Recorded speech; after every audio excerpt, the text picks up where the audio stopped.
Salut les gars, vous étiez quelques-uns à me demander pourquoi j'étais rentrée à l'hôpital, comment s'était passé mon séjour à l'hôpital. Donc comme vous le savez, j'ai passé un mois pour des raisons de santé, c'est une période assez intense, mais j'ai pris le temps de filmer un peu chaque jour pour garder une trace et pouvoir vous raconter tout ça. Alors c'est parti.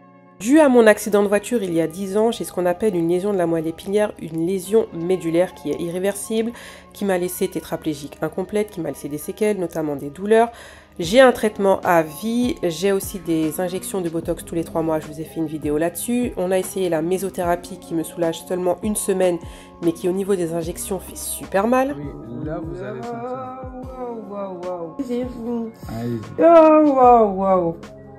Quand même, hein.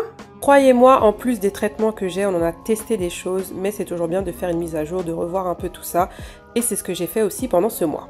Donc il faut comprendre qu'on n'est pas au spa, hein, voilà. Donc 7h30, 8h, les infirmières passent, elles prennent ta température, tes constantes, ta tension pour voir si tout va bien, si tu es apte à faire cette journée de rééducation. Ensuite, c'est l'heure du petit déjeuner, après moi je prends ma douche. Et à 9h pétante, dans mon cas, il faut être prête car c'est l'heure de commencer la journée de rééducation. C'est parti. Donc dès 9h du matin, j'étais au taquet avec ma kiné. Donc moi, on partait sur forcément des étirements, comme je le dis, j'en ai énormément besoin. Mais on faisait aussi beaucoup de pilates, on faisait également du renforcement. On travaillait beaucoup l'équilibre, donc avec des parcours, franchement je me suis dit mais où est-ce qu'elle prend ça dès 9h du matin, faire des parcours dignes de je ne sais pas, de Koh-Lanta clairement.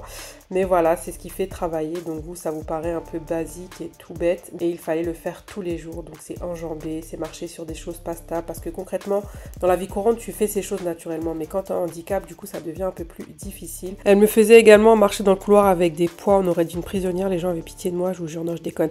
Mais voilà, c'était super important de renforcer mes chevilles et surtout d'avoir un déroulé du pas physiologique, parce que oui, je ne marche pas normalement les gars, vous pensez que je marche normalement, mais pas du tout, je ne fléchis pas le genou, je boite et clairement ça m'oblige à lever le genou. Et je faisais ça 3 allers-retours et je vous jure, le couloir, il est quand même assez grand. Ensuite, je faisais aussi du tapis et du vélo. Ça, c'était le petit plus à la fin de la séance où je revenais en fin de journée le faire. Car oui, je suis venue pour souffrir concrètement. Non, il faut vraiment se donner au max. Enfin, moi, c'est ma philosophie. Voilà, c'est quand même un mois que je passe ici. Ben, j'essaie d'en tirer les bénéfices, même si c'est dur, même si t'as pas envie. Parfois, t'as la flemme. Clairement, ce ne sont pas des exercices très orgasmiques, mais il faut le faire. Je sais que c'est pour mon bien. Et c'est là toute la difficulté d'essayer de garder une routine tout le temps, être rigoureuse. Pour mon bien en fait, tout simplement. Et voilà, quand je vous dis que tous les jours c'est un combat, c'est un combat. Et j'ai eu la chance de pouvoir tester un exosquelette. Et franchement les gars, c'était juste, mais clairement, un des plus beaux jours de ma vie. Pourquoi? Vous allez dire, ouais, je marche, mais je ne marche pas normalement. Et depuis 10 ans, je ne sais pas ce que c'est marcher normalement. Et grâce à ça, en fait, c'est très complexe. Hein, mais ça vous aide, en fait, à avoir un schéma de marche normal, dans mon cas.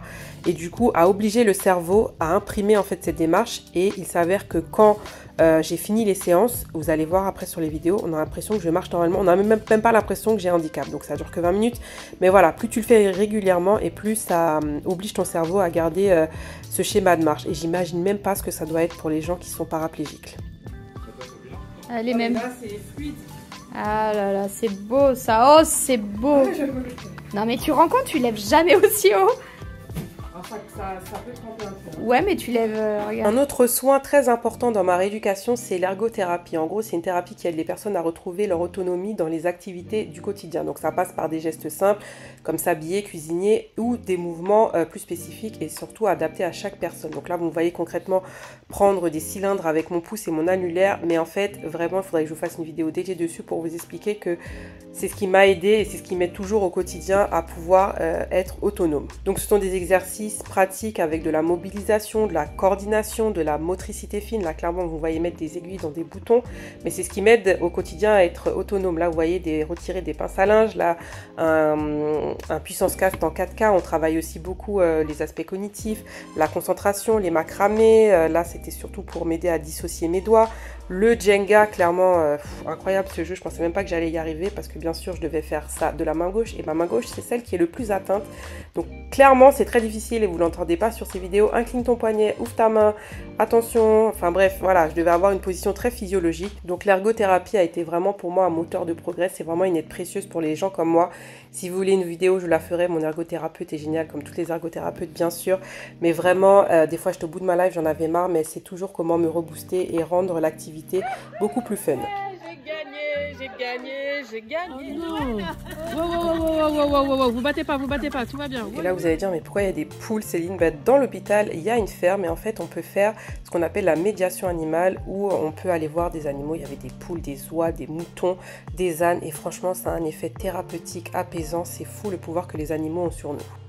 Une autre activité dans mon cas, c'est la psychomotricité, donc ça passe aussi bien par les loisirs créatifs, activités manuelles, la cuisine aussi parce que ça reste thérapeutique. Avec ma psychomotricienne, on faisait aussi beaucoup de yoga, de méditation parce que ça me fait un bien fou et que j'en ai besoin étant quelqu'un de très anxieuse ayant énormément de choses à gérer, histoire un peu de me détendre. Mais du coup, j'ai pas beaucoup de vidéos tout simplement parce que j'ai fait aussi à la même heure de l'activité physique adaptée avec Geoffrey, le coach, et c'est grâce à lui il y a 2 ans que j'ai pu aller en salle de sport.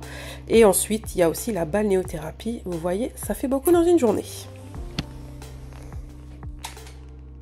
Donc avec tout ça, c'était pas facile, il y avait des moments vraiment difficiles, j'ai dû faire face à des défis émotionnels et physiques, déjà un peu de solitude, douleur et fatigue liées aux soins, en plus j'ai eu une crise de sinusite parce que j'ai des sinusites chroniques et les gars ça m'a pas aidé, antibiotiques, cortisone, aérosol, rien n'y faisait, j'étais même sous Doliprane, je faisais de la fièvre, on comprenait pas pourquoi, j'ai fait un malaise sachant que j'ai déjà une tension à 9, ma tension est descendue à 8, je vous laisse imaginer un peu dans quel état j'étais, donc tout ça c'est pas évident à gérer. J'ai dû faire une IRM aussi pour l'endo et les IRM, j'ai beau en faire au moins 2 fois par an, je m'y habitue pas, je suis claustrophobe et franchement c'est dur pour moi. J'avais rendez-vous aussi avec des médecins parce que je vais me faire opérer bientôt, donc tout ça émotionnellement c'est pas évident à gérer, tu vois.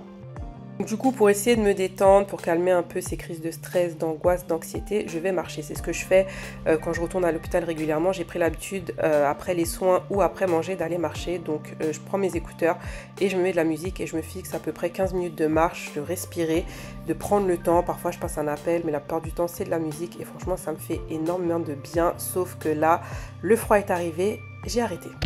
Mais aussi ma nouvelle passion, le coloriage, qui a vraiment calmé mes crises d'anxiété, mais ça, je vous en parlerai très vite. Et vous le savez, j'ai la chance d'être bien entourée, donc entre ma mère, ma famille, mes amis, mes proches, franchement, ça me faisait du bien. Là, c'était ma cousine qui me montrait les chutes du Carbet bien dégagées juste avant mon IRM et je vous jure, ça m'a vachement aidé. Là, c'est mon petit neveu qui me raconte sa vie et qui me dit qu'il veut Spider-Man pour Noël. Et là, je faisais carrément un chanter Noël avec mon tonton en FaceTime. Oui, oui. Et au sein de l'hôpital, forcément, on crée des liens. Déjà avec ma voisine de chambre, dédicace Sonia, si tu passes par là, je t'ai saoulée avec mon meilleur pâtissier. Et mes films de Noël. Mais les films de Noël, c'est la vie. Et puis les autres patients, dédicace Gigi, dédicace Régis. On se parlait énormément. Et puis bien sûr, les permissions. Parce que oui, c'est thérapeutique, les permissions. Parce qu'on peut aller bouffer, les gars. Oui, vous savez. Bref, vous savez, j'ai même pas besoin de vous dire, non mais blague à part, voilà, sortir le week-end, revoir un peu ses proches, revoir un petit peu la vie réelle, là, le concert de Ridla, ça m'a fait énormément de bien, merci encore à vous. Prendre le temps de s'habiller aussi, se remaquiller, parce que toute la semaine on est en jogging. Les visites aussi que j'ai eues, donc franchement, ouais, ça m'a fait énormément de bien, là, mon petit neveu et tout, alors là, les bébés, c'est tellement thérapeutique aussi. Et la bouffe, les gars, la bouffe! Après 6 semaines, déjà je devais en faire que 4, c'est déjà beaucoup. 6 semaines, je rentre chez moi, le bilan est positif, mais forcément le combat continue, il ne faut pas lâcher, c'est à vie. Merci encore à tout le personnel soignant, vous savez que je vous aime d'amour, alors cœur sur vous. Je vous laisse avec un petit bêtisier. Déjà, il faut savoir qu'on avait une invasion de coccinelles asiatiques. Oui, oui, ça existe. Et là, ce soir-là, il y avait une espèce de bestiole dans la chambre. J'envoyais des vidéos à ma meilleure amie, j'étais en PLS et j'ai saoulé le personnel soignant pour qu'il la tue. Oui, Tim Baltringue, j'assume. Regarde ce tueur en PLS. Putain. Je sais pas comment je vais faire. Oh, oh. Il est là, sous le traversin. Mais en fait, je vais attendre que les infirmières elles passent. Oh, je me sens pas bien. Elle est ouverte, elle s'est... Bah, la fenêtre. Ouais, ouais. Ah ouais, sinon on la verrait. Vous êtes sûr, hein? Oui, oui, oui. C'était gros quand même, hein. Et bon, dimanche soir, de retour à l'hôpital. Avec mes sushis. Oh là là là là, quel beau gosse.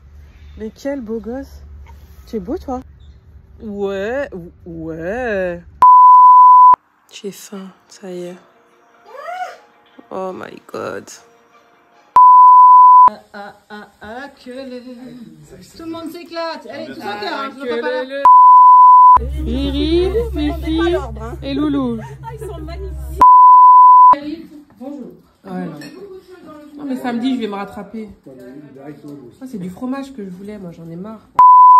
Ça y est, je rentre dans ma chambre et je suis toute seule. Il prend la pause, mais quel homme! Quel beau gosse! Quelle classe! La classe! Allez, au revoir! Ben ouais, mais il faut qu'on parte, les gars! Faut qu'on parte! Ben oui, mais on doit rentrer, nous aussi!